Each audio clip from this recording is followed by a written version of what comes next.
Aloha, beautiful beings, and welcome to another episode of the Yoni, Havana podcast, where we explore consciousness, looking into how things work in the universe, so we can enjoy life more and become more whole. Buckle up for one of my favorite episodes so far. This one really sharpened my understanding of consciousness and the human experience we're having. In this episode, I chat with Arian, a trauma healing coach and spiritual teacher who helps people uncover and transform unconscious patterns. He is the creator of the Inner Awareness Framework, where he empowers rapid self-development and lasting change through deep insight into the human experience. In this episode, we discuss the soul's desire for growth. Arian shares that the soul chooses the human experience, including its challenges, to grow and expand through contrast, moving from despair to joy and beyond. Arian also explores the interplay between observing reality objectively as an outside observer and experiencing it subjectively as the human entity within it, and authenticity as the ultimate goal. Arian emphasizes that true fulfillment comes not from seeking enlightenment, but from living authentically, embracing the full spectrum of human emotions and experiences. And this one specifically struck me as one of the most interesting teachings that I've heard so far. Arian said that authenticity vibrates way higher than enlightenment. And as someone who has been on the path to enlightenment and has been studying the work of David Hawkins and enlightenment being on the highest level on the scale of the map of consciousness, it really expanded my mind and I started questioning so many things about life. And so if you're interested in learning more, I encourage you to sit back, relax, and enjoy this authentic and mind-expanding conversation with Arian Samui. Aho. Arian, thank you for coming to the show. Welcome. Thank you for having me. I bumped into you on Instagram. One of the guys in my men's community sent me a video of yours doing a very cool short speaking about the nature of consciousness and how everything is created from thought. And perhaps today watching a 3-minute video on Instagram is a long form. It's one of the guys that I really enjoy talking with about consciousness and tinkering about what we're doing here and how to enjoy life more and really live more fully and be connected to our bodies, etc. Sent me this video and I truly enjoyed it. I'm like, wow, this is it's a really great perspective and explanation of, at least from my perspective, of what we're doing here, of what this experience is about. And that's where I'd like to start. I'd like to start with, and I'm not sure if you know what video I'm talking about, but it's kind of you talking to another version of you, explaining the reality. Come check out this kind of virtual reality. Everything that you want to do is just with your thought. You move your character by this, everything happens by thought. So I'd like to start there. By asking you to explain in your words, what is this reality that we have and how come it's all created by thought? I think that might be still a big concept for some people to understand, including myself, to really deeply understand what that means. Yeah. Well, there's definitely different layers. There's different parts that we can talk about. Different dimensions. Let's keep it at the 3D and keep it as basic and simple as possible. So the reason I created that video was to give a very relatable communication of the human experience. There are some things that the human can just not understand, like some things outside of the 3D and out of our realms of understanding. There's no point to go down that path. It's just not possible to understand. The same way as like you can't explain rocket science to an ant, even though they both exist in the same reality as well. So we went down the path of saying, all right, look at it like a game. And I used the game Grand Theft Auto because it's very, very much a first-person perspective kind of game that you're experiencing the reality that you're in, the world that you're in. And we play Grand Theft Auto, but we sometimes see the character from behind the character in third-person perspective. So this game is a first-person perspective where you're always seeing from the eyes of the avatar that you are in, the human being. Because you are the consciousness, you're the conscious awareness of what you define yourself as I, as me. You are also the human being. But the consciousness, the conscious awareness is the part of you that is the non-physical aspect of you. So the conscious awareness is not physical, but the human being is physical. One thing we should really get in the habit of is as well is to not kind of think, oh, it's this or that. It's this and that. It's not like I am the soul, but not the human. I am the soul and I am the human. But I understand that there are differences between the soul and the human as well. But they are both me. I am both them. The human is like the extension of the soul. The conscious awareness that you are at this plane playing this game is like the extension of the soul, let's say, which is the higher self. So the higher self is the one outside of the game holding the pad, let's say, if we're going to kind of reference playing Grand Theft Auto. And your human being is the character, the avatar in the game. The only difference is with this game, there is no pad, there is no keyboard, there is no mouse. You control everything through thought. So every single thing you've done in your reality, in your existence, whether you breathe or move your body or jump or whatever it is, you're doing it with thoughts. There are thoughts that are conscious and there are thoughts that are unconscious. Our unconscious thoughts are in our subconscious. The subconscious is the part of ourselves that's running the organs that are running within our bodies. It's the habitual thoughts as well. You know, at some point you had to think consciously to put one foot in front of the other and oh, this is how I walk. And eventually that thought process became habitual, which is what a habit is. And a habit is a thought that can run on its own without your conscious awareness in your subconscious. So now you don't even think about it. You get up and start walking, but you're still doing it with thoughts. Every single thing you do is done with thoughts. An extension of that is that you live in a reality that mirrors you, because your reality is expanding out of you. So just like the game of Grand Theft Auto, we're in a space, a place where everyone's playing like co-op. Just like if you and I were playing Grand Theft Auto, we could meet in the same world in Grand Theft Auto, in the same level. But then you would have a computer and then I would have a computer, but the level would be the same. So that's what the computers are. The computers are my reality and your computer is your reality, but we're still co-op, intertwining our realities together. And the way the reality works is it reflects you. It reflects me. And it does this as a way to give us feedback, to give us information.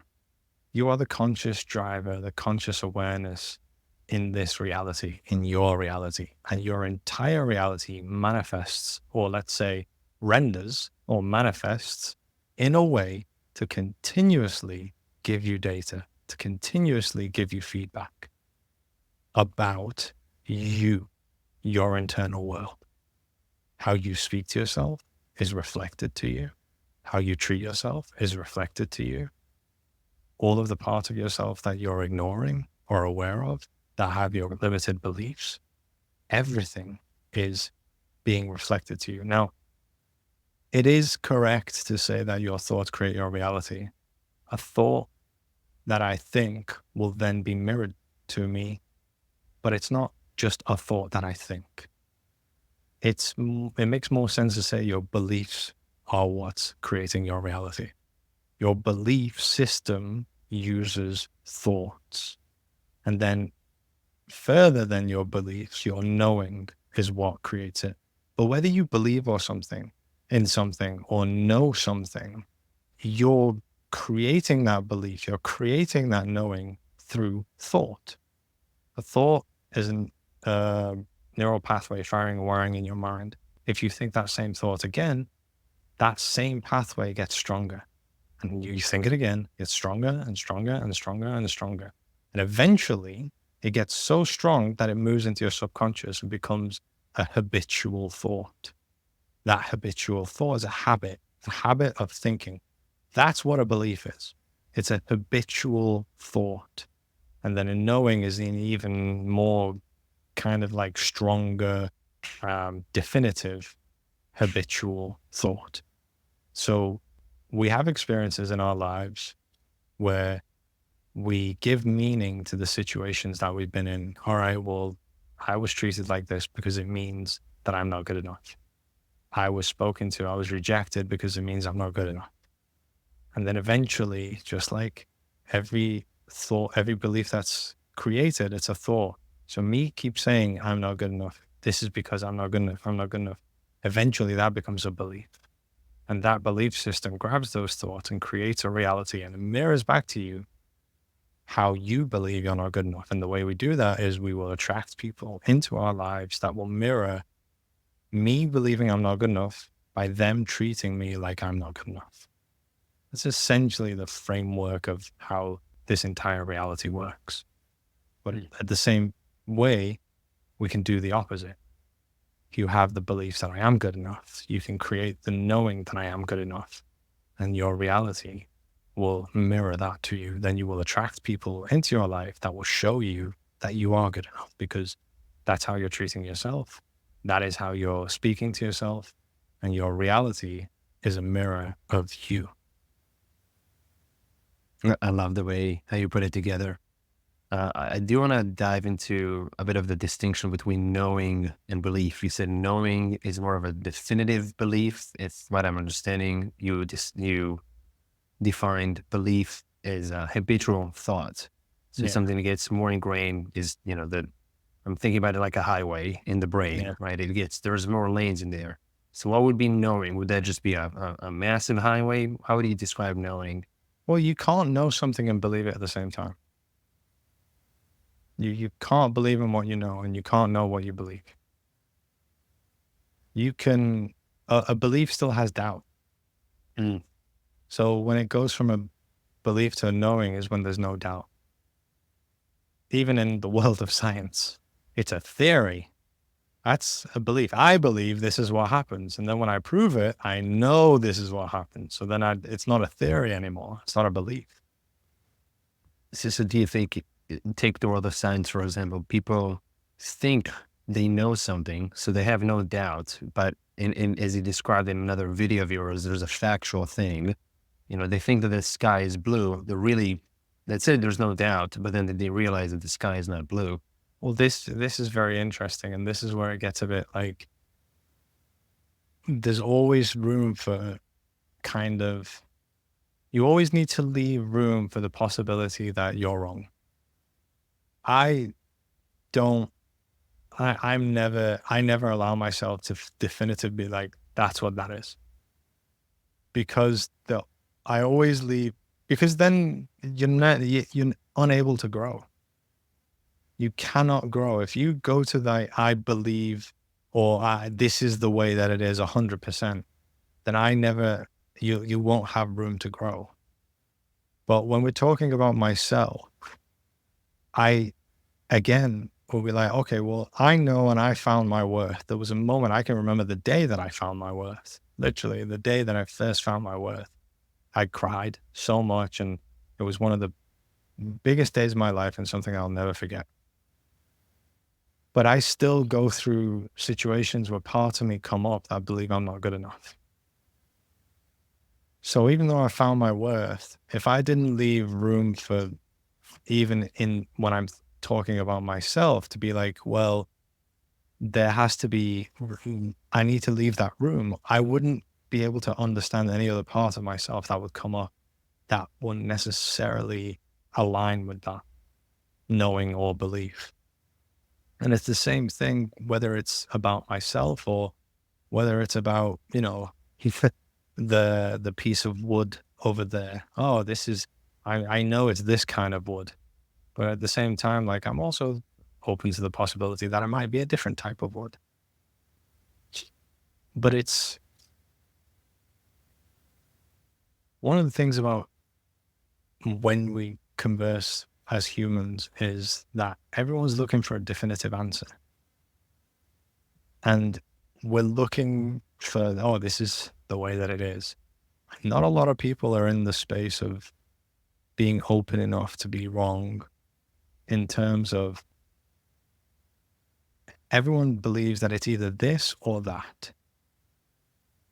And not a lot of people understand the concept of it's this and that. And this is why ourselves as well, we are multiple personalities. There's not one human being on the planet that is not a multiple personalities. You've heard of multiple personality disorder. That's when it's really, really out of control. But every single person has multiple personalities. And I mean, to the degree where one part of them has completely different behaviors, completely different desires, completely different wants, completely different needs. And then you become another part of yourself and you have, again, different behaviors, desires. Well, this is why you have conflict within yourself, because you are two parts that have opposing views, opposing desires, opposing behaviors. What they want is completely different. And until you get your head around that concept of, I'm not either this or this, I am this and this. And with everything in reality as well, it's not this or that, it's this and that. I'm actually writing my first book right now, and there's a huge section in it explaining this. Once you get to that understanding that it's this and that, it's going to be so freeing, and so much more information will come towards you about yourself and reality and everyone else and everything else, that you'll be able to speak to your partner or people that are closest to you, and they can express their wounds and their anger and how they feel. And it might even be like against you, and you can hold space for them because you know that, like, all right, well, this part of them feels like this. That doesn't mean the entirety of them feels like this. And you can validate them, and it will strengthen and help your relationship. But what we tend to hear is, oh my God, my partner thinks this, or oh my God, my partner believes this, and that's them. I'm labeling their entire being as this one viewpoint. I love that. I read a parenting book a few years ago called Good Inside. This was when my second child was born. And we, as parents, we had new challenges with our daughter. Now there's a new person in here. And as much as she loves this new person, also attention is being diverted from solely to her to another. And the first concept in this book is two things are true. And that was a huge, it's a book about relationships. I mean, a relationship with a kid, a parenting book, this is what it's about. And I use it quite often. And even last night, I had a session that I run once a week with my mentor. And one of the guys there said, I'm afraid to do X, Y, and Z because this is how I was conditioned. I'm in his 40s. And he says, but I can do it. And the change was, I'm afraid and I can do it. And it was a big change for him conceptually. Like, you could see his whole being changed. And as you were speaking about it, as we like a lot of times, and I think especially in 2024, since, perhaps 2019, 2020, people are looking for answers. And whether that would be a conspiracy or not a conspiracy, they want to know the truth. What happened? Is this yes or no? I think that what I understand about consciousness, from people that can see energy rather than just the solid matter, is that it's so dynamic. And so I think what makes most sense to me as you were speaking is that what actually we're looking for is that what is the likelihood that something is more of this and less of that. And that's with the belief and the knowing too.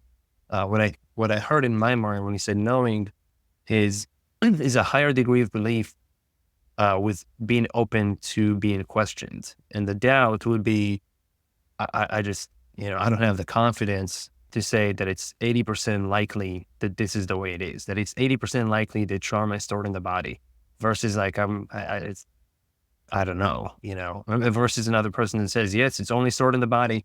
It's only stored in the physical body. It's not stored in your mental body or emotional body. All of that is bullshit. So, Well, the emotional body is part of the physical body. That's where you feel emotions. So it's like, right. but yeah, this is why like these types of conversations, a lot of people kind of go like, oh, that's the answer there. It's like, well, no, that the answer doesn't have to be definitive. The concept of, all right, well, you store emotion in the body. If I kind of go, you store trauma in the body, sorry, and then someone, and I'm like, no, you do. This is the really interesting thing.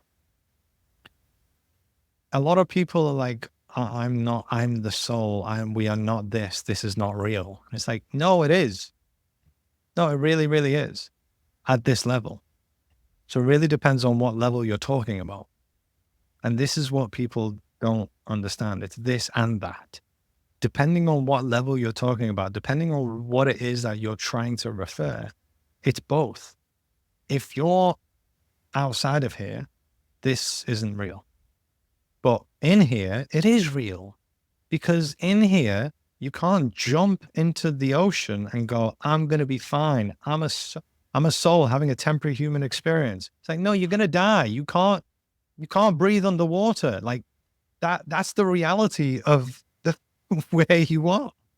So to kind of be like, no, everything's going to be fine. It's like, no, it really depends on what you're talking about. And I use that example when a lot of people like might say to me like, oh no, this isn't what trauma does. It's like, no, it is. Just like if you, I was saying I'm teaching you how your reality works. This is not, there are some things that are subjective. Well, I don't think that's the reason why you feel like that. Okay. And there are some things that aren't subjective to the degree that I can't breathe underwater because as a human being, I've not evolved to breathe underwater. This is what trauma does to you because there are ways that you work as a human being. Just like if you were going to have open heart surgery, there would be ways that we all work. We would all need blood transfusion. We would all need, you need to sterilize the area. Otherwise, you're highly susceptible to infections. And there are rules that follow. So it is kind of like a gray area where it's like, well, we're all having our own experiences. Yeah, we are. But in those experiences, there are still things that will always match each other. One of them will be, I can't breathe underwater. You can't breathe underwater. This is how trauma affects me. This is how trauma affects you. Some people may call it universal laws or earthly laws, perhaps. And I'm with you. Or dimensional laws from what I'm hearing you say.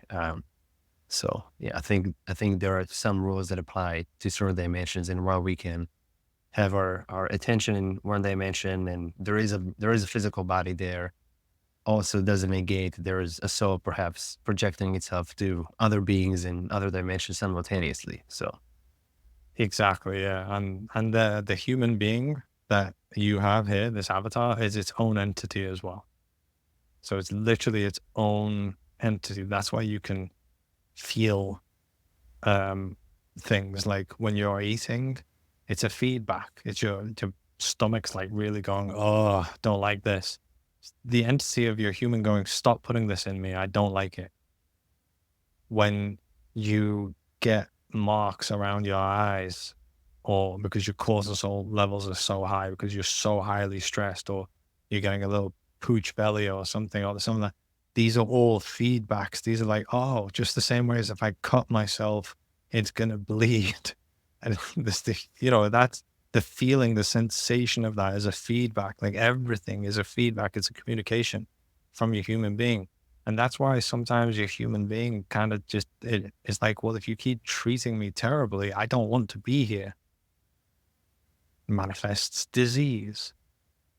manifests things like, well, listen, if you're going to continuously like just keep working and not stopping, I'm going to, manifest gout on the feet. So you have to sit down.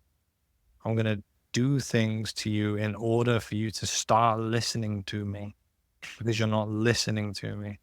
So the human being is its own entity. And when you get really good at removing the filters of trauma, learning how to feel again, through learning how to feel and the connection to your intuition, you really start learning to listen to your human being. Your human being might be like tired and drained all the time. That in itself is a communication. Oh, what does that mean? It might mean I need to go exercise, because I'm just way too stressed. I'm not choosing myself. I'm not prioritizing myself. I'm constantly just waking up and forcing myself to do things that I don't even really like doing, and neglecting other areas of my life. And my body's going, stop it now. Like, you really need to stop doing that now. While we're on the topic of, there's an entity that projects itself or lives through an entity, a physical body. What do you think the soul, let's say, the entity that lives through the physical body, what do you think it comes and chooses this experience here in the third dimensional reality? Why was the question? Yeah. Well, when I heard this answer early in my stage, I was frustrated and angry. So if you are early on your stage and you hear this, it's very normal to be frustrated and angry. It's such a desirable place to be. Think of it like this, right? So whatever you want to call the universe, and I don't mean just in the 3D, I mean the encompassing of all dimensions, source. Some people call it God. We are all the extensions of the universe experiencing itself. But let's just keep going down with the path of source. At some level, at some stage, at some, I don't want to say time, in some moment, let's say, source became aware. Source became aware that I am self. And if I am self, that means there has to be other, but there is no other. So I will create other. And that's the first fragmented aspect of source too. So I have now self and other has self and other as well. So now I can experience other through experiencing self. And that just grew. Well, I can do this, and I'm going to do that, and now we're going to experience this and experience that, experience more and more experiences. The concept of feeling in itself, just the idea of feeling, is an experience. We're here and we feel there's contrast. So we feel despair, anger, fear, guilt, jealousy, apathy. And we also feel joy, love, peace, an enlightenment type feeling, bliss. So there's an array of many different feelings that have all been created here. And you hear like a lot of NDEs that go like, when I went to the other side, all I could feel was this love, like this overwhelming sense of love. And that overwhelming sense of love is source. That's what source feels all the time. That's how I feel as source, let's say. So if I want to create new feelings or other feelings, I need to create that. Just like the experience, I'm going to create experiences where I can feel different things. And that's why this place is such a desire, because we're able to feel different things. Now, the reason why contrast exists is because you can't feel something without the other.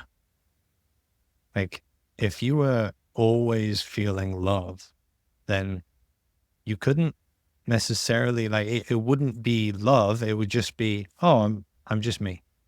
This is just the way it is. I wouldn't even call it love. I couldn't even define it as anything because that's just the way I am.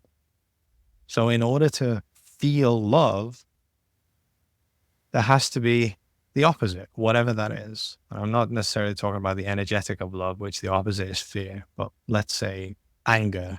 One day I'll be angry, the other day I'll be in love, or peace, or despair. So in order to feel something as an experience, there has to be that contrast. There has to be the opposite. So this place is like, wow, I can feel like so many different things. That sounds so cool. If I was at a soul level, I'm just like this one kind of feeling, let's say, or this neutral default type thing. If I'm like, oh my God, over there, I can feel so many different things.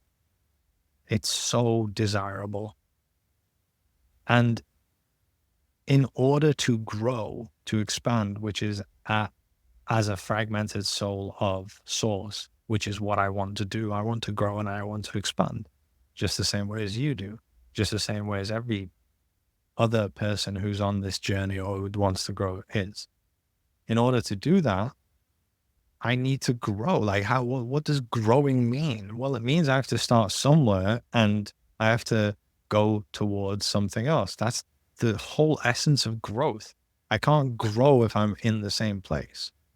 So this plane is a very powerful way of growing. Because if I'm at one end of the chart, let's say, the lowest vibrational emotion is despair. If I'm in despair all the time, and I can grow all the way to authenticity. I can grow to peace, to love. So that's like a huge growth for me. So I look at that and go, this is what I want. And I want to experience the 3D. I want to experience matter in the 3D. It's really cool. And I want to experience so many different things. If you're playing the same, have you ever played like one game over and over again? Not that I remember at this point. Let's say if you're playing, let's keep the Grand Theft Auto. Yeah. So let's say if you're playing Grand Theft Auto over and over again and you don't do any missions, you don't get any cars, you're just constantly walking around. At some point, you're going to be like, I want to do something else. So if you're having the same life over and over again, and the life that you're choosing to have is one of bliss and riches and wealth and so much love, and you keep doing that over and over again, you're going to be like, I've already done this and I want to grow. So I'm going to choose a life path that's going to be harder. That's going to be a lot more challenging. That's going to allow me to feel the lower vibrational emotions so much more in order to understand. And by starting at that stage where it's really, really low, let's say, in that vibrational scale, I've got such a huge path I can reach, I can create, I can grow to. And that's really desirable for someone, if you think about it. Like, again, it's not this or that. So if you think about it outside of the game, that's super, super desirable. Inside of the game, obviously it's going to be hard and it's not going to have that same kind of desirable feeling or thought. That's again why I used to get really frustrated when I used to hear that, because I'd be like, why would I choose this? That's absolute nonsense and it's ridiculousness. Like, why would I choose it? But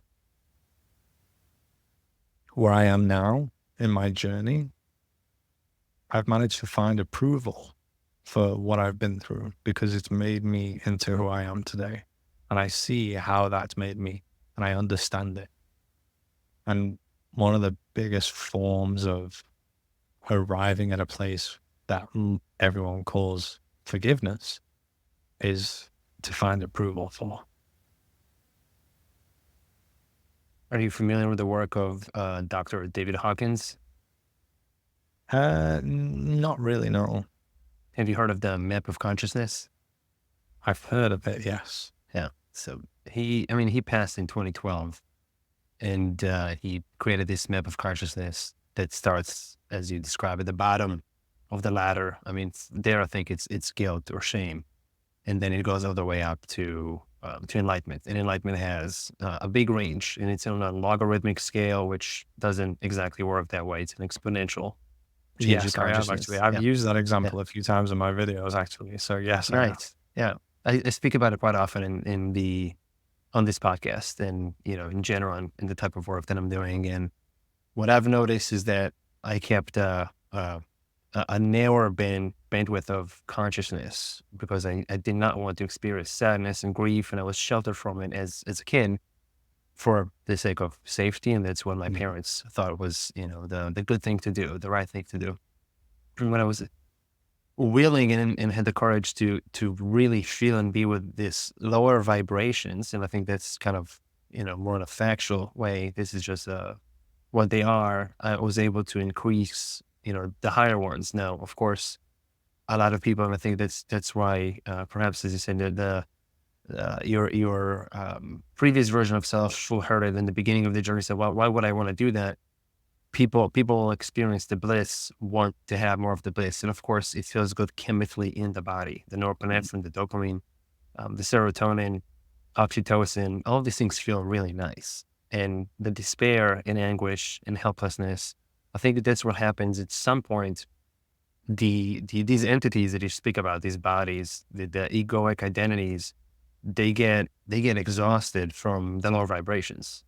I'm from Israel originally, and when I lived there, I was a self-proclaimed atheist because I said, if that's our situation, if all of my family perished in the Holocaust, then I'm constantly in war, then I've been calling God, and I don't see anything. I don't see any proof in the third dimensional living. The people that are praying for him doesn't seem like it's working. I have to put my body in there and protect the family, or protect some of the bodies that I value and have attachment to. And it took me stepping out of the country to move into agnostic, to say, well, as we talk about the knowing, I did not leave any room. This is it, arrogant. There's no room for questioning. I left room for questioning, and once only I did ayahuasca, as I say, when I met God, when I connected with creation inside of me, all outside of me, and to me now, there's no separation between anything in creation. Perhaps there was a nothingness, and I think that's kind of what I'm hearing. There was nothingness, became conscious of itself, and started creating these disassociated selves that can have some amnesia from their source of creation. They then have an experience with one another, and on the same lines as yours, I think. And this is how I describe to myself why, and I'm going to say we as a bloodline who went through the Holocaust. It was out of desire. After, it's in Alan Watts' talk, after having all the kumbaya and the harp and the grapes and the dancing, at some point somebody said, well, why don't you slap me and we'll see how it goes. I'm going to abuse you. You're going to be the abusee for the sake of experience. And, knowing that currently my family, their physical bodies and the amount of trauma they're receiving, and of course the neighboring countries, in large, I'm not wishing this to anybody. But I do think, and this may sound weird and perhaps people take it the wrong way, but I do think that's God's will, because they are God, and there is a will there. I do think perhaps it can get stuck and continue to manifest something that the habitual self now wants to a smaller extent than it actually wants the enlightenment, but there is an addiction to that, or compulsive behavior to that experience. So Most people don't actually want enlightenment. It's just enlightenment is presented as a way that they see that as not having the current situation in the current world, that the current reality, the current life that they're in. So I remember I wanted an enlightenment when I was like, oh, that's going to be my goal and that's what I'm going to get. Honestly, first of all, it's pretty much impossible, unless you're devoting your life to it. But even then, it's not realistic. Enlightenment is not a state. It's like love. Sometimes you'll feel love, and then or despair, or, joy or peace or anger or fear. You're a human being. There's a way that you work. And when someone's going, I'm going to reach for enlightenment, and I'm going to reach the state of enlightenment, and I am enlightened, like, you're not, because you're a human being. It's like, there's a way a jet ski works. There's a way a human being works. If you're pretending like you never feel fear, you never feel anger, you're never concerned, you never have these types of thoughts or anything, then you must be on top of a mountain out of society. And even then, you still need a lifetime's worth of work to reach that stage. Otherwise, the people that are kind of like, I'm enlightened, it's like, well, if you're in society and you're constantly like, there's so many things happening all the time and you're living life, if you're proclaiming to be enlightened, then you're avoiding. That's an avoidant to the contrast that exists in your reality. This is why I keep saying to people, like, a lot of people in especially the mainstream spiritual community would kind of advertise enlightenment as like the goal, and it's not.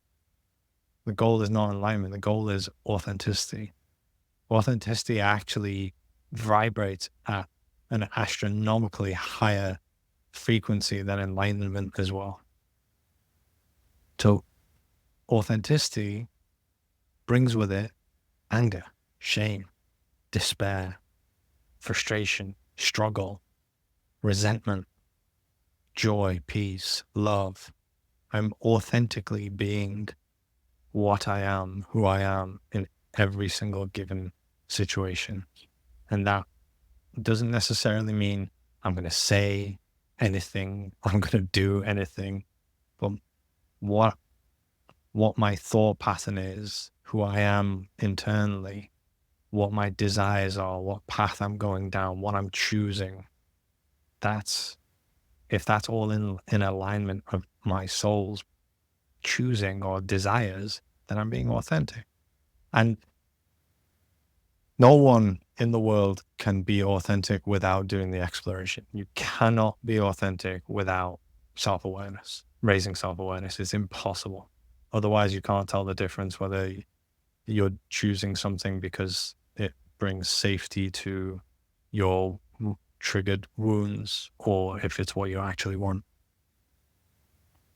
And I think I heard you about the goal would be to increase awareness, which also my teacher says it's what we're doing here is cultivating awareness in our own words. So Self-awareness. Self-awareness. So Yeah. touch more on self-awareness rather than awareness.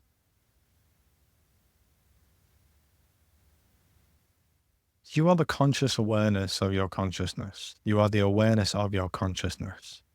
You're the conscious awareness of your being. At that level, you are multiple personalities, multiple parts. Your multiple parts are at the level of your consciousness, which is the non-physical aspect of your being.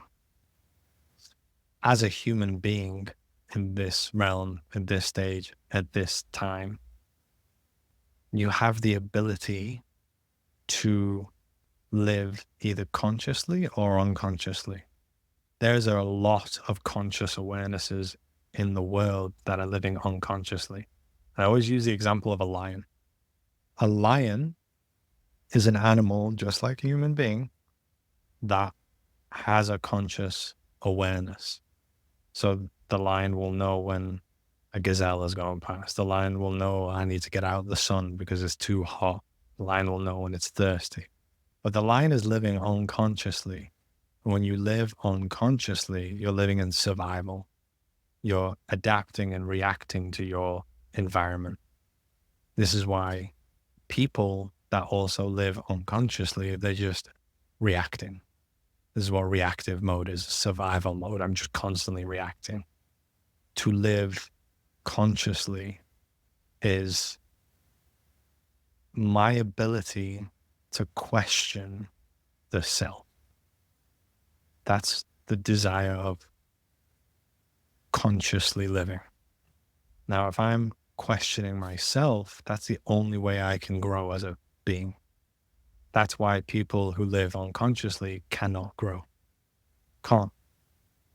If I'm not questioning my own behaviors, how I feel, why I feel like that, what's going on, why I thought what I did, what is happening, if I'm not looking internally, trying to understand myself in order to raise the awareness of myself, self-awareness, if I'm not doing that, I cannot grow.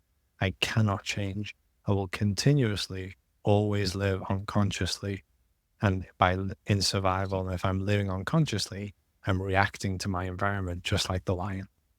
So the only path for a human being is to raise self-awareness. It's it. No matter what self-development path you do, whether you work with me, whether you work with you, whether you work with anyone in the world, a person will go down the path of raising self-awareness. So the more you can do that, the more you will grow.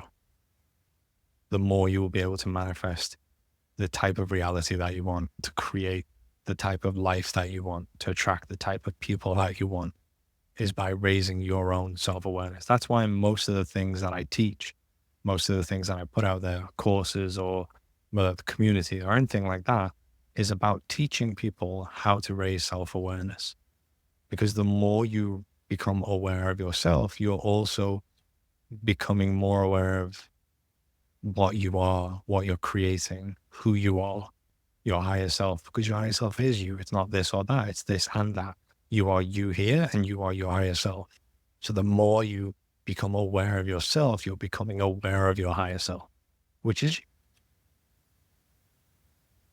What are some of the modalities that you teach to increase awareness, self-awareness? Well, I have a framework. I call it the inner awareness framework. Your entire being is a system. That system is created to give you feedback. You use that feedback to raise your self-awareness. So for example, I need to understand what thoughts are, and I need to understand what I am in terms of I'm not just this one thing. I'm multiple parts. Multiple of my parts, all of my parts have thoughts. They have different thoughts. So when I have this thought that is extremely different to this thought and this thought and this thought, I need to be able to understand that. So I need to be able to observe, oh, this part of me is having this thought. Oh, this part of me is having this thought. This part of me is having this thought. The part of me that's having this thought is actually against this part. It's like, oh, why are these parts against each other? What's all that about? This part of me carries this belief. What is a belief? It's a thought that's thought over and over again. So I'm learning, oh, okay, this is how I work. I have multiple parts. They all have thoughts and they all carry different beliefs. This part of me believes that I'm unlovable. This part of me believes that I'm rejected. This part of me believes that I'm amazing at football. This part of me really loves painting, but this part of me won't let this part of me paint because this part has learned that painting is ridiculous and it won't be able to make me any money. So I can, by understanding that I am multiple parts and these parts have different desires, I can use that information. And then, okay, well, what's my feeling system? My feeling system is the way that my being gets the attention of the conscious driver, the conscious awareness, which is what I am, the observer self. That's like the core of the most self that I am. Okay. If someone brushes past me, I'll feel that as feedback. Like, oh, okay. If I cut myself, oh my God, that feels strange. That's feedback. It's a way to be like, don't let that happen. We don't want to damage this body with using this human being as a way to experience this reality. I have my senses. My 5 senses is what allows me to experience this reality. If I lost all 5 senses, I'd still be here, but I wouldn't be able to experience the reality. So I have my senses. So I need to look after my human being in such a really good way. So I don't lose my eyesight. I don't lose my mobility. I don't lose my hearing. I can still eat comfortably. I can still try to be as healthy as I can. Okay, that's more as well. And then so when I'm feeling like a cut on my hand, that's and more feedback. If I stab my hand, the feeling that I would get would be so extreme that it would force me to go seek medical attention. That extreme feeling is feedback to say, if you don't get this sorted, we'll probably die. It's like, oh, okay. So the reason it's so extreme is because it needs instant attention. And that extreme feeling of pain will get it instant attention. Same with my emotions. If I feel an emotion, that's a feedback, that's communication to me. If I'm being triggered to feel anger, that's not me just being angry. That's my body, my being's system of saying, hey, there is a part of you that you have suppressed that is carrying the emotion of anger, which I'm bringing to your awareness. And this part right now is what's causing you to be out of alignment of your natural, healthy state. So that allows me to go, all right, well, I'm going to look at this anger. I'm going to try and understand it, go towards it. And I know this part of me that's holding anger also has thoughts, also has beliefs, also might not want something or might want something. And I'm not one part, I'm multiple parts. So I'm learning how I work as a being.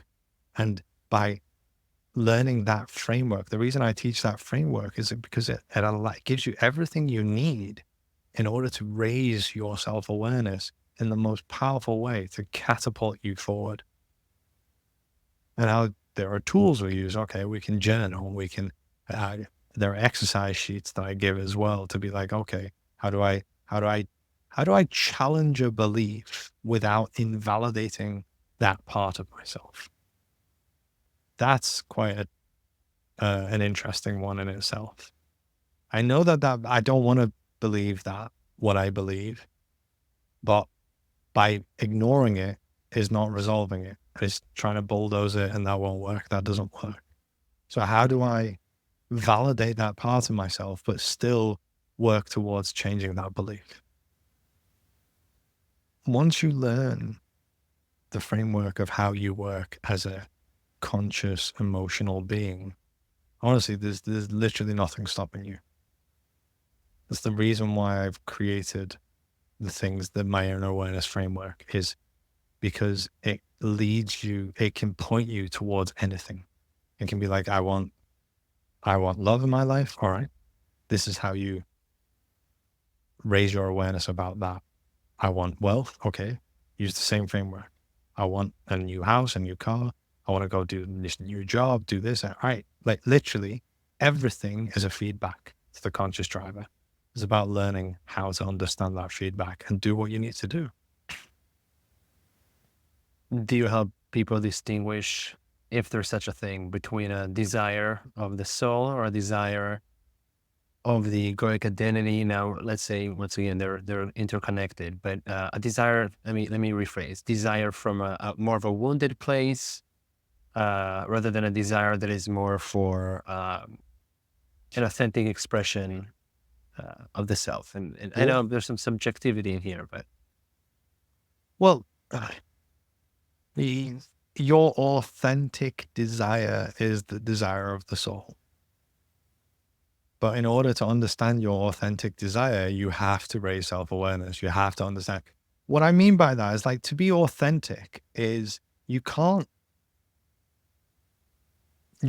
be authentic without understanding yourself, like learning how to raise your self-awareness. For example, let's say you go to, and I use this example in my masterclass. Let's say you go and you go, hey, I want a couch, and there's 2 couches available. One of them's a leather couch, and one of them's a nice, like, not a leather couch, like just cotton, Microfiber, yeah. microfiber.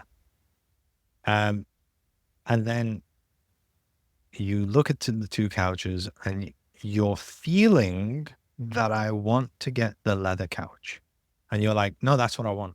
That's what I want. And then you go, that's how I authentically feel, because that's how you feel in that moment. It's how you feel. It's my real feeling. Like, that's how I genuinely feel. But without doing the exploration to go like, to understand, to be able to go, why do I feel like that? Because I love comfort. I don't like it when the leather's cold, like in the winter, and my house isn't warmed up. I don't like sitting on the leather. I really like being able to just being shorts or a t-shirt or a vest and just sit on the other couch. Why can't I, like, why am I going towards the leather couch? If you might unearth that the reason you're going towards the leather couch is because you know that most people are going to like the leather couch. You know that most people are going to be like, oh, that's a nice couch. And that's going to give you something. That's what you're looking for. That approval from others that you got the nicer couch. But it's other people's subjective opinions that you know that they're going to like. But until you know that I need to understand, is this why I'm choosing this couch or not? Like, truly, is this why? And you can't understand that until you learn how to raise your self-awareness. You just can't. That's authenticity, because at that stage, when you go, hey, I'm only choosing this to please others, to get approval from others, because I know that if people come and go, why'd you get the other couch? Like, well, that's ridiculous. Oh, it's not nice. And that's going to bother me. That's going to trigger me. That's going to be unsafe to me. But I authentically actually like the other couch, not the leather couch. So your ability to understand that is huge. And if you have an ability to be able to raise your self-awareness, to get to a stage where anything comes up, to truly understand your authentic nature of the situation, you will align with your soul's desires. Because it's always going to point you, it's the whole reason you came here. But that doesn't necessarily mean that alignment is going to happen straight away, because you're being guided by your soul. So your soul will go, all right, I want you to like I'm going to guide you towards going to, be a web developer for 4 years. And then you're going to go, oh, this is what I actually really like. This is what I want. And then after 4 years, you're going to stop caring about web development and you're going to want to move somewhere else. You're going to go, what? I thought that was my purpose. I thought that was the reason I'm here. It's like, no, that's what you needed to learn, everything you needed to learn in that 4 years by being down that path. And now you're going somewhere else and doing something else. So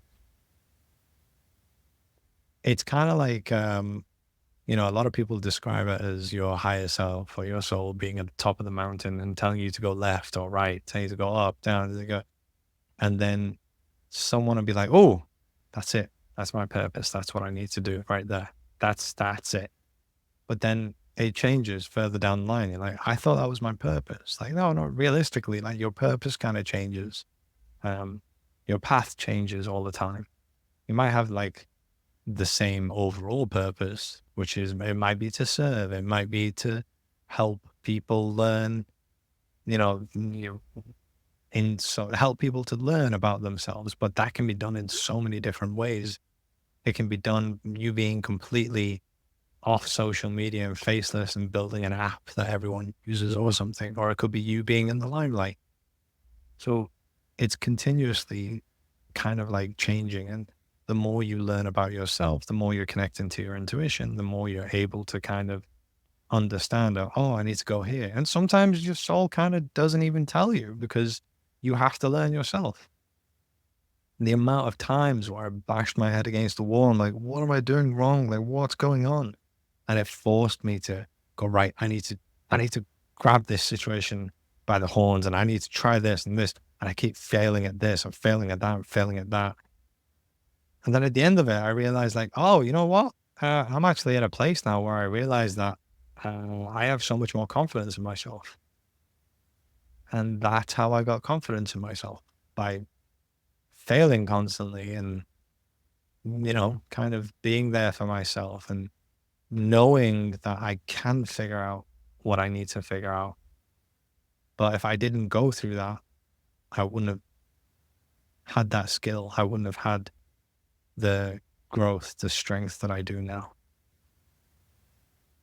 I want to hear about the day where you discover your self-worth. But before we get there, there's one question I want to ask, which comes up often with people that work with me. And, I've changed my path quite often, and it has to do with food. And, speaking about our conscious entity, and I call this the body, the instrument of consciousness, and I borrowed this from Dr. Joe Dispenza. We know, when I say no, right, that plastics, toxins, and other things that are, seed oils. Now, there's a lot of talk in different things that create miscommunication in the body. There's obviously enough obvious, but there seems to be a consensus. There's a healthy function of internal organs and brain and neural pathways, etc.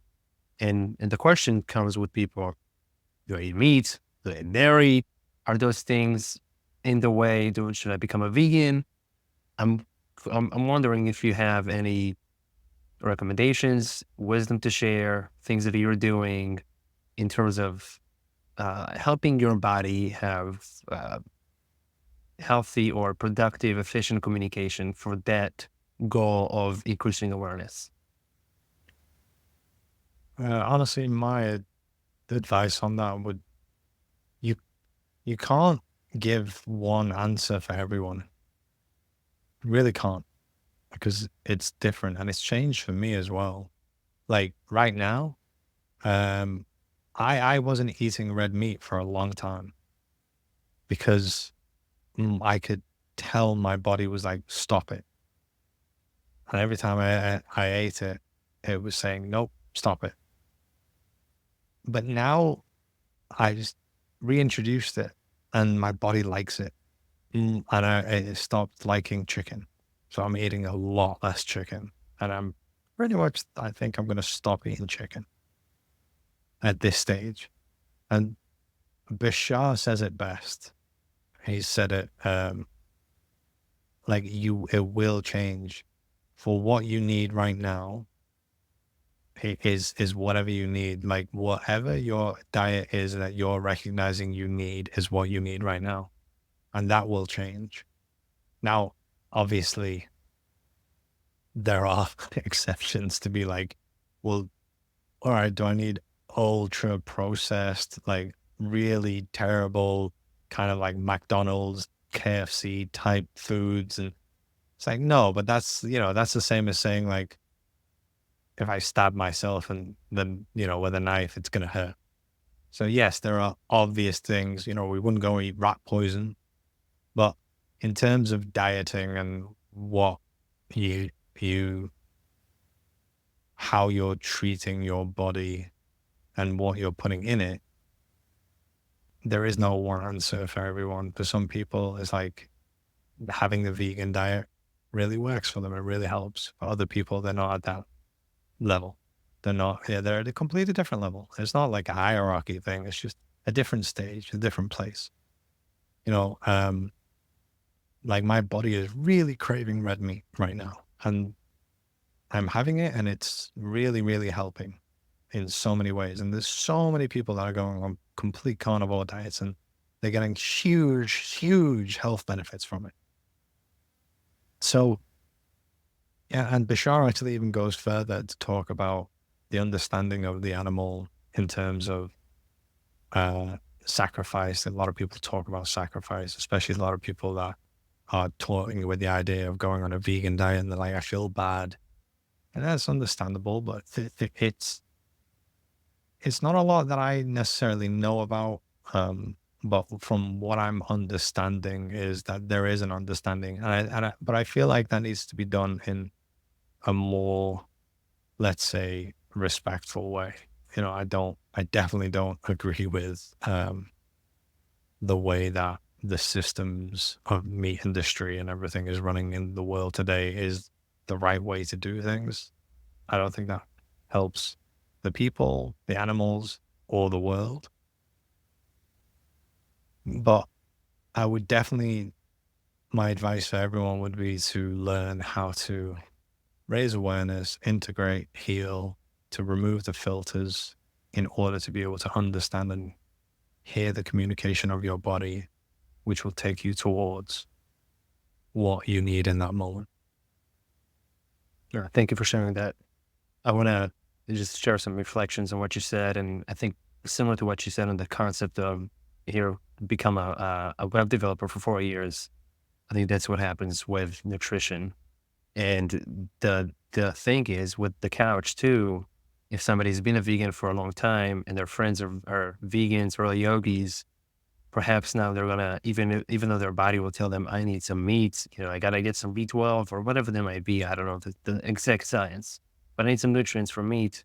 They may work out of a wound of people pleasing and also may not want to lose their support system, their connections. There's a bunch of factors to weigh. I've seen personally that I was eating a bunch of meat mostly based on I was feeling good on it, and I knew a bunch of data about it, specifically about organ meats. And I was what they call animal based for a few months, and then I bought half a cow, and I did a medicine journey. And then while I was cooking meat for a bunch of people in that medicine journey, my body says, "Well, you're done eating meat." And I just bought 200 pounds of beef, and put it in an upright freezer. And my body says, "Well, you don't really need it right now." I tried to eat it a few times. It just says no. I had podcasts before this show. I had a different show when I was speaking more about optimizing the physical body and other things. And I think it's having that confidence that you spoke about of, well, that's my life. If you don't like it, I'm sorry. I'm doing what's best for me, and also for how I think about it. If I'm doing what's best for me, it is best for the greater good. And it's having that I think resiliency to trust that the universe also will provide other connections if that's what's needed. I think that the feedback loop can start from food, but then it can lead to different paths that have to do with work or friends or friendships or relationships. So it's very multifaceted. At the same time, I do think there's some wisdom in the ancient traditions. I come from the Jewish tradition. They don't eat pork there. I ate a bunch of bacon in my life. And what I discovered over time is that because I guess the stomach situations for pigs and boars and well, however it goes, they retain parasites. So specifically, I'm not a huge fan of parasites. I don't like them in my body. I promote detoxes. I think it's considering the amount of toxins already in the air and the earth, in the water, it is more enjoyable to increase awareness in a body that functions without parasites, specifically on that end. I have other thoughts. I'm not going to get into my whole nutrition right Yeah. now, but Yeah, no, my body for the longest time has rejected pork. Like I just can't. Like I can't have that at all, and in any form really. I think the one that I can kind of possibly stomach is ham, but even that, I'm like, no, no, I just my body is. And when I look at it, my body's like, no, don't even think about it. I'm like, okay, And I want, while you were saying this, and I tell people, having the awareness and connection with the body to the point that you described of saying my body doesn't want it, most people do not have this awareness, especially in the first few years of their, I'm going to call it spiritual self-awareness journey. It takes time and it gets better and better over time. yeah, One of the things I like to promote is eating with our hands because there's little sensors yeah. here. It may see at a restaurant, may not seem the most polite thing to do. Of course, No, depending on the fun. I Yeah. get that. I'm Iranian, and we there are many dishes that we eat with our hands. So I actually really like it. I enjoy eating with my hands too. And Yeah, I mean, obviously there's a setting where, if something's going to be very saucy or I'm sitting across people that I barely know, I'm yeah, going to choose different things. But at home, it's kind of a joke that me and my kids will take our shirts off, put them on our heads and we're going to town, whatever we're eating. So anyways, I no, wanted no, to, just not with soup. yeah, no, it depends. No, I'm just joking. All right, so I'm really interested to hear the story because you said you cried that day and remember the day where Hmm. you discovered your self-worth. And I think most people have not discovered their self-worth, and it doesn't even matter if it's more. There's a huge amount in absolute numbers. So I'd love to hear that story, how you got there. Yeah, everything about it. Well, uh, there's a If difference between knowing something in your head and knowing something in your heart. Knowing something in your head is logic. Knowing something in your heart, what I always say is belief. And then that leads to knowing. So I could explain to you, you could be someone who truly doesn't feel worthy and doesn't have that worth. And I could explain to you, oh, you are a fragment of consciousness or source or God. And you're here, you're creating your own reality. You're the main character of your story. You can logically understand everything that I'm saying. And I'll be like, that is the reason why you are worthy, because it's all you. It's all for you. And you can be like, yeah, I get it, but I don't feel it. So there's a difference between knowing it in your logical mind and knowing it in your heart. And I learned, well, on my journey, I learned how to heal. I learned how to integrate. And the more you integrate, the more you're practicing self-love. That's it's actually the most powerful form of practicing self-love, is to integrate parts of yourself. That's what essentially healing is. You see, like, you sit down, close your eyes, you become aware, you are talking and interacting with parts of yourself in the state of imagination. You're healing. And the more you do it, every time, especially the big ones, you feel just lighter. You feel the love that you're looking for from the people in your life externally that you've always been searching for. You start finding that within. And there's like so much of an element of, I've got my own back because I'm learning how to learn myself. I'm starting to choose myself. And then I choose myself in other ways. I set boundaries and I don't allow unhealthy behaviors anymore. And that's part of choosing myself. I go down these paths. And eventually you get to a place where you go, wow, I've changed a lot. I've changed a lot. I don't allow unhealthy behavior. I don't make choices that are self-abandoning. I don't choose others over myself. I'm really, really, really being there for myself. And then at some point, you truly feel that I am good enough. And it's when it goes from logically knowing to knowing in your heart. And it was this kind of like, I was in my old house. I was in the living room / office / kitchen that I had. And it was like, it was like an unlock. It was like, you've unlocked this achievement type thing, but I felt it in my heart. And I was like, no, I really, really am good enough. I am good enough. Not just I'm trying to convince myself in my head, but I am. And I can't explain the feeling to you. It's like an opening. It's like arriving, an opening. Like, I arrived to this place and this thing opened and I was like, oh, that's the best way that I can describe it. But I remember feeling that. And I remember just sitting down, knowing what I just felt and just crying in joy and sadness at the same time. In joy that I reached this place that I thought was unreachable, and sadness because it's really sad what I went through in my life. It's really sad that I was in my 30s and I never ever felt like this before, ever. I never felt like I was worthy, I was good enough. Never ever in my life. And it was a huge moment. And I kind of like, there was so much excitement for me to tell everyone. It's like, I gotta tell everyone. But at the same time, there was, no, this moment is for me. I'm going to spend this moment with me. So I just went and sat on my couch with a blanket, put it over me, and I just didn't have TV on, didn't have my phone. I was just there with me.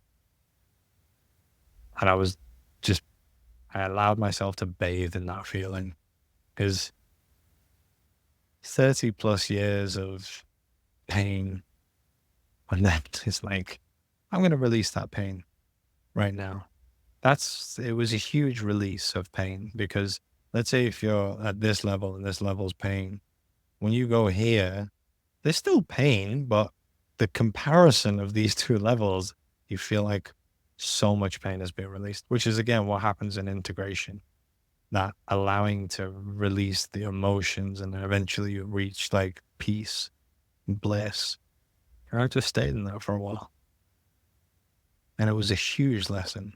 You know, a lot of people think like, oh, I have to, this is why I hate the videos and the affirmations of like, all you need to do is say, I am loved, I am great, I am this. Like, oh, it's like the most gaslighty thing ever. If you're just trying to convince yourself that you are good enough, you're trying to convince yourself, you don't believe it, stop trying to gaslight yourself. You have to do the work, and eventually you will arrive at that place. Like, yes, use affirmations, 100%. Use them properly. Don't try and convince yourself. Don't try and gaslight yourself. Use them to the level of what your belief is in that moment. So if you're saying, I love myself, and you don't believe that, don't say it. Say, I like myself. Don't believe that. Say, I'm a good friend. I'm a good partner. Don't believe that. I'm good at cooking. I believe that. Start there. And on your journey, the more you integrate, the more you can change what you're saying. So then eventually you go from there to going, I like myself. It's like, oh, that feels true. Then eventually you'll be like, I love myself. And that feels really true. That's how you progress. That's how you do the work. Thank you for sharing that. While you were speaking about it, what I'm hearing is, it's the gaslighting is trying to convince them that they're authentic, and you spoke about how authenticity, if I'm not mistaken, correct me if I'm wrong, vibrates higher than enlightenment. Anything. What is there? What's your how do you describe that? How do you describe authenticity? And I'm speaking from what I know about the map of consciousness, right? Enlightenment is, and from my understanding, right, I'm not in an enlightenment stage or state at the moment, but enlightenment is being aware of everything. Is being aware of fear and shame and guilt and love and joy and reason and forgiveness and acceptance and courage all at the same time. It's just all, this is that all knowing, the omniscient, everything is happening simultaneously, and with great acceptance and opening and expansion to everything. So I'm curious on your definition there of how authenticity vibrates higher than enlightenment. So that definition of enlightenment is to be the observer, because you're observing everything. You can observe emotions, you can observe thoughts, you can observe reality. And that enlightenment state is to be the observer. When you're being the observer, you're not experiencing, you're observing. So it's objective point of view. If you are objective, you can't be subjective. There is no morality in objective point of view when you're the observer. So there is no experience in that sense. You're like just observing. Authenticity is experiencing in alignment with your deepest truth. So my authenticity is, this is what I want to do. So I'm going to do what I want to do. This is what I want to say. So I'm going to say what I want to say. Even though it's going to make the other person not like me. It's my authentic truth. I'm living in alignment with my soul's purpose, desire, truth with the experience of reality. So if someone pisses me off, I'm going to be pissed off. That's authentic, and that's okay. I'm going to allow myself to be annoyed because what they did to me annoyed me. I'm not going to reject my anger. I'm not going to make it wrong. I'm not going to attack the other person. I might even be so angry that I decide authentically, you know what? I've given that person enough chances. I'm just going to pull back. I don't want that person in my life anymore because it's a detriment to me. So I'm choosing myself. And this is how I authentically feel. This is who I authentically am. I am curious, and once again, correct me, did I hear you say you can't be objective and subjective at the same time? No, you can't be objective and subjective at the same time. It's impossible. How come? If so, and this is, I want to preface this by saying, when two things are true, I'm the observer and I am in my body. I can be observing of everything and I can observe my body and my soul's purpose through my egoic identity. Somebody's pissing me off and also understand, kind of seeing everything. And there's a sense of neutrality about it. And there's also the sensation there's also sensation in the body that says, this is hurtful. So when you're in that hurtful, the pain, and when you're like, this really pisses me off, you're being subjective. But you don't Or think when you're saying I understand why that person is being like that, that's objective. So you think it goes back and it can go back and forth fairly quickly, but it's not. Well, it's not this or that. It's this and that. Right, but you think it cannot happen simultaneously? Yeah, but it's still two different states. I see. Well, I'm curious, right? As somebody who is not living as a Yogananda, if those things were happening simultaneously. Well, happening simultaneously doesn't mean they're the same. It's just happening at the same time, and right. And you're not. Your awareness is not one thing in one place; it's in both places. The best way to describe the objective perspective that I've heard be described is: imagine, let's say there's four people in an argument, or a conversation. Doesn't even need to be an argument. A conversation. Each person is a camera. Let's say your awareness. Let's say if you and I go, hey, let's pull out of this reality right now, and then we go, and we're out of this reality, but we're observing the reality, and we're going, oh, look, those four people there. You can put your awareness in the first person's camera, and you are experiencing that reality, how that person feels, what the views are, what the beliefs are, what that person believes is true or right, or the path should be that they take. And then you take yourself out that camera, you go into the other camera, and the same thing. You're experiencing that reality and what that person feels and what that person believes should happen.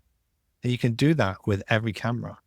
But when you're out of the camera, you're not on the side of anyone. You're not being like, well, that person is right. Because as soon as you say that person is right, you're subjective. You're in that person's reality, that person's point of view. You're not out of the camera. When you're out of the camera, you're purely observing.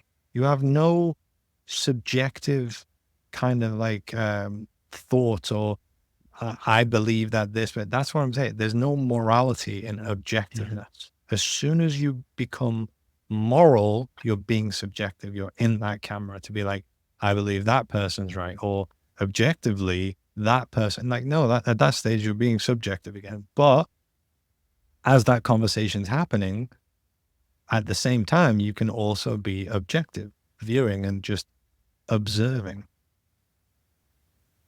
Makes a lot of sense. I love that. Well, we spoke about a bunch of deep concepts here, and I'm going to leave our audience here.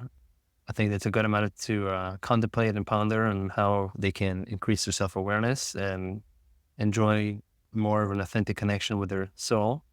Where can people find you to learn more about your work, besides Instagram, which is where I found you, but I'd love for you to share everything you want.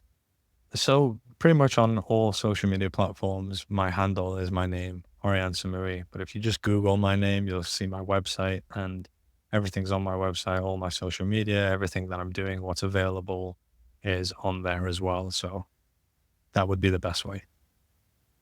Awesome. Well, there are many more things that I want to learn about you, Arian, and share.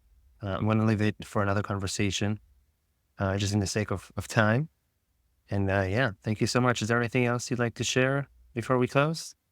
No, thank you for having me. Hopefully we'll get to do this. I really enjoyed this conversation. It's not really, most conversations that I have in podcasts I do, I don't go as deep as I've been in this one. So it's been really enjoyable for me. Oh, thank you. And thank you for going deep with me. That was my soul's desire. And I was just listening in and letting the flow go. So really appreciate you. And I learned a lot today. So I'm going to take that and integrate and share it. Thank you very much. Thank you, Arian. And thank you, everybody, for listening. Thank you for listening to this episode. I hope this conversation has supported your journey to wholeness. For full show notes and to explore all my projects, visit yonihavana.com. If you found the show helpful, please leave a review on your favorite podcast app. Your support helps spread awareness, healing, and awakening to others. Much love and gratitude.